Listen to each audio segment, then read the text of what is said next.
Welcome to the second episode of the SAP Weekly. This is your host, Saptarshi, and in today's episode, I'll be reviewing my experience with the iPhone 11 Pro, a phone that I've been using for the past 6 months. I was on the lookout for a good deal on the 11 Pro ever since my previous daily driver, the OnePlus 3, turned 4 years old. While I'm still using the OnePlus as my secondary phone, I really don't regret purchasing the 11 Pro a year after its launch and using it as my daily driver, in spite of the steep prices commanded by Apple in India. So let's get started.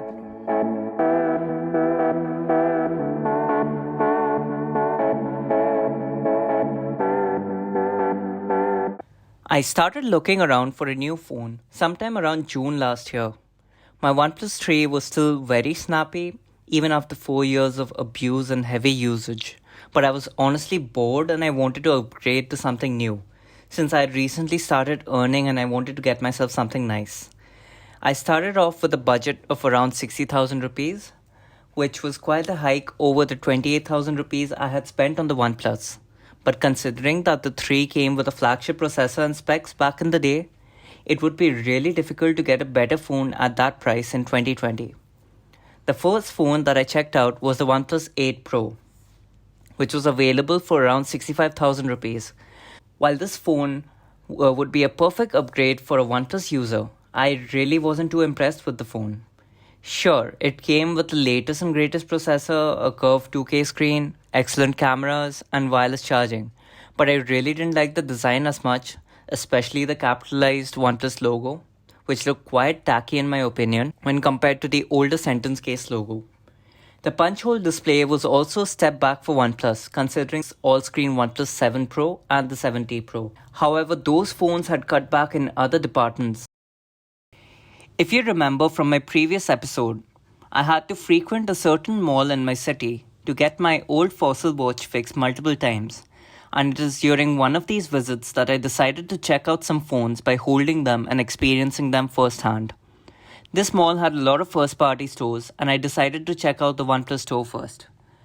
This store had display units available for all models ranging from the 7 to the 8 Pro. While the Pro models felt nice in the hand, the phones were not very well balanced and felt slightly top-heavy. The user experience for these phones were also not as fluid and smooth as the OnePlus 3. In spite of having high refresh rates for their displays, which seemed quite odd to me.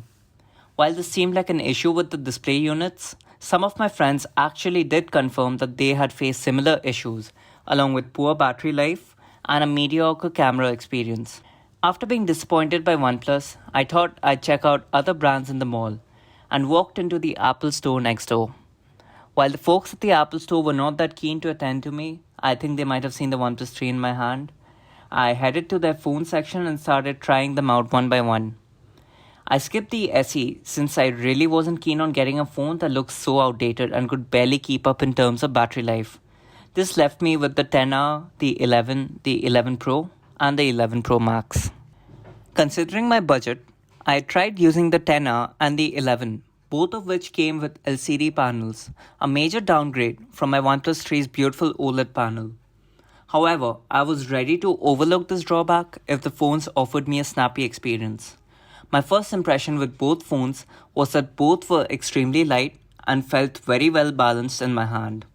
The notch also didn't bother me much, since I feel like if you'll be obstructing the top part of the screen, you might as well make it useful, which it was considering how secure Face ID is compared to Android equivalents that can just be unlocked with the picture of the owner. However, what did bother me is the fact that both phones could not play videos in full HD, let alone 2K, which was a big downer for me, considering that my OnePlus 3 could do that without breaking a sweat. This left me with the 11 Pro and the 11 Pro Max, both of which were just gorgeous in my opinion. Be it the stainless steel rails, the OLED XDR display, or the lovely midnight green color. Even when placing the 11 Pro next to the 11, the difference in screen quality and build was apparent. This was when I fell in love with the phone. However, the manager at the store quoted a price of 1.05 lakh rupees at that time, which was quite a steep jump over the 11 in my opinion. However, I knew that I would be able to get it at a much cheaper price during Diwali and decided to hold off on my purchase till then. Between the 11 Pro and the 11 Pro Max, the smaller Pro felt much more comfortable to hold when compared to the Pro Max. While this would mean slightly lesser battery life, there was almost no other difference between these two models. Quite unlike what Apple is doing with this year's Pro lineup, with different cameras and sensors. With a few days to go for Diwali, I was ecstatic about the fact that I would finally be getting a phone with my own hard earned money. However, there was another elephant in the room, notably the impending launch of the all new iPhone 12. The rumors pointed towards a brand new design that would hark back to the iPhone 5S design. 5G antennas, a better telephoto lens for the pros, only the Pro Max got the camera hardware update eventually, and the OLED displays for the regular models. These rumors did leave me in two states of mind, since the 11 Pro was showing no signs of a price drop, and the 12 seemed like a better choice since it would turn out to be cheaper, as per the rumors. However, on the 11th of October, Flipkart started teasing a massive price cut on the 11 Pro, and this got me really excited. The phone was promptly delivered to me within 3 days, and I have been incredibly happy using it ever since. The iPhone 12 was launched a week after my purchase, but the 11 Pro seemed like a better phone to me on a few counts. Sure, it missed out on the new design and night mode on the ultra-wide camera, but these things really didn't matter to me since the older design is actually more comfortable to hold, and I only use the ultra-wide camera to take expansive shots during the day. The 5G antenna also doesn't make any difference in India since we don't get the sub 6 GHz antenna in India anyway, and we won't be having proper 5G in India at least till 2025, and I'll definitely be upgrading to a new phone by then. The 11 Pro also offers an additional telephoto lens over the regular 12, something that really matters to me, along with a brighter display. Lastly, the 11 Pro comes with a fast charger in the box, something that needs to be purchased separately if you buy the 12. While I have not even unwrapped the charger and the cable yet, since I rely on wireless charging, it is still something that's nice to have and should be included with every phone that is this expensive. The telephoto lens on the 11 Pro was one of the major reasons why I considered purchasing the phone. While it's restricted to a 2x optical zoom, which seems ancient when you compare it to phones with periscope cameras and 5x optical zoom, 2x was good enough for me. This lens is also instrumental in enhancing the portrait shots taken on the phone, and it surely does make a difference, making portrait mode shots look far better than the ones taken on the 12. Yes, I have compared this personally since I got my dad an iPhone 12 recently, and the 11 Pro surely does outlast the 12 in this regard. The wide and ultra-wide cameras on the phone also perform admirably well, delivering amazing photos that look like they've been taken on a full-frame DSLR. While the 12 does match the 11 Pro in this regard, it does outshine the 11 Pro in terms of nighttime ultra-wides, which is something that Apple can add to the 11 Pro via a software update, but they won't. Overall, the 11 Pro lives up to the reputation of iPhone cameras and thus outclass every OnePlus phone out there in terms of photos. Videos have also been a major strength for iPhones, and the 11 Pro's camera takes us a step further with excellent stabilization and smooth shots, making it perfect for vlogging, something I might start doing soon. Coming to the display of the iPhone 11 Pro, one major difference between the 12's OLED panel and the 11 Pro's OLED panel is the peak brightness achieved by both screens. While the 12 tops out at 625 nits, the 11 Pro goes all the way up to 900 nits on standard content and 1200 nits on HDR content, making it a far superior display in terms of consuming media. The difference might not be visible to the naked eye, but it does stand out if you place both the phones side by side. While I'm not calling the 12's OLED display bad in any light, the 11 Pro has a far superior display, and it surely is a joy to consume content on the 11 Pro screen. When I started hunting for a new phone back in June 2020, one of my primary requirements was that the phone should support wireless charging. While this did narrow my options, wireless charging is really important to me, and I have been using it daily ever since for the past 6 months. While there are myths about wireless charging damaging the battery, my iPhone's battery health has degraded to only 99% over all this time, which is proof that wireless charging at slower speeds does not damage the battery. The 11 Pro's battery was also one of the highlights during its launch, and I do understand why. While Android phones with similar battery capacities barely last a day, The 11 Pro manages to last me a day and a half with moderate usage, with an average on screen time of 8 hours. Coincidentally, the 3046 mAh battery on the 11 Pro is also a slight bump over my OnePlus 3's 3000 mAh, but it delivers almost twice the battery backup the OnePlus delivers. iPhones have been known to be focused towards protecting user data, and I really do appreciate Apple for that. After the iOS 14.5 update, there is now an option to manually switch off ad tracking on the phone, which in my opinion makes getting an iPhone over Androids these days a no-brainer. While Face ID is quite inconvenient during these times when you'll have to mask up, I would rather have a phone that stores all my personal data locally on my phone rather than upload it onto some random server that can be hacked at any point of time. Apple's A series of processors have always been considered the industry standard, often been touted as 2 years ahead of Qualcomm's Snapdragon and Samsung's Exynos. The A13 Bionic is also a brute performer and doesn't even break a sweat when I have multiple apps running in the background. While my OnePlus 3 was also quite similar in terms of performance, it was mostly thanks to OnePlus's optimization, something that has been missing from OnePlus's recent phones in my opinion.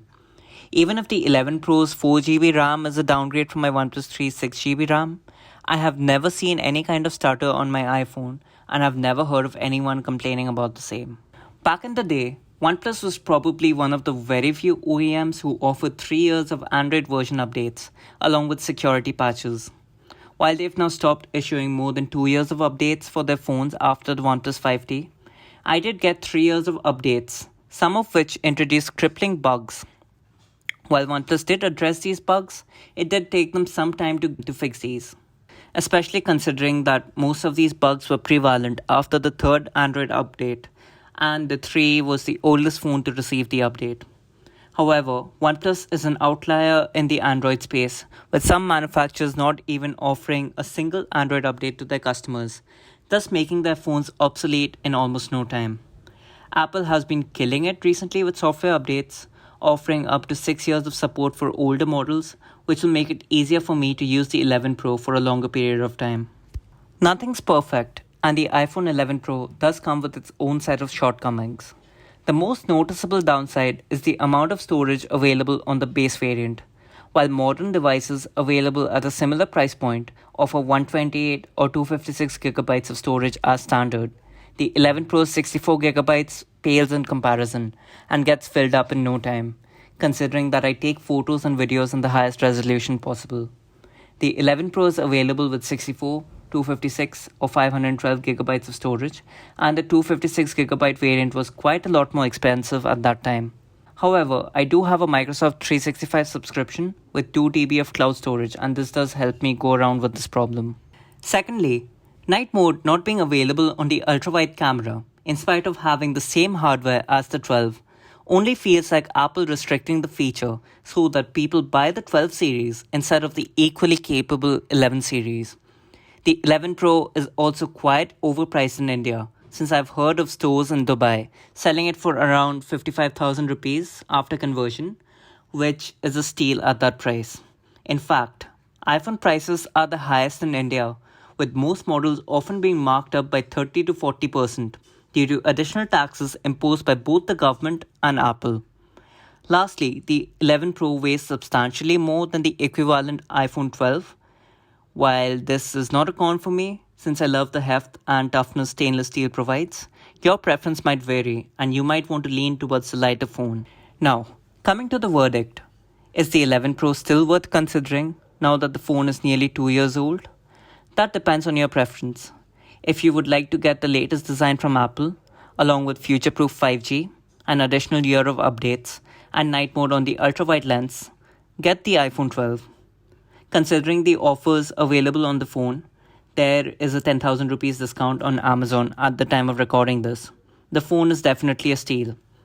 However, if you're leaning more towards the premium stainless steel finish, you need a better display, a telephoto lens, and a better battery, and cannot afford the exorbitant premium Apple charges for the 12 Pro, which is frankly quite high considering that the 11 Pro is a very similar phone minus the new design and the 5G antenna, get the iPhone 11 Pro. While its price is not reduced by much, and it is becoming quite difficult to find a brand new unit of the phone as days go by.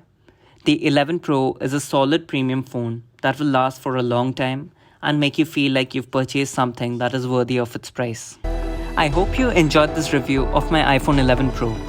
While this was my first step into Apple's ecosystem, I have recently purchased an Apple Watch which further enhances the ecosystem experience, and I'll be sharing my thoughts on that watch in a future episode. Till then, take care and stay safe. Catch you in the next episode.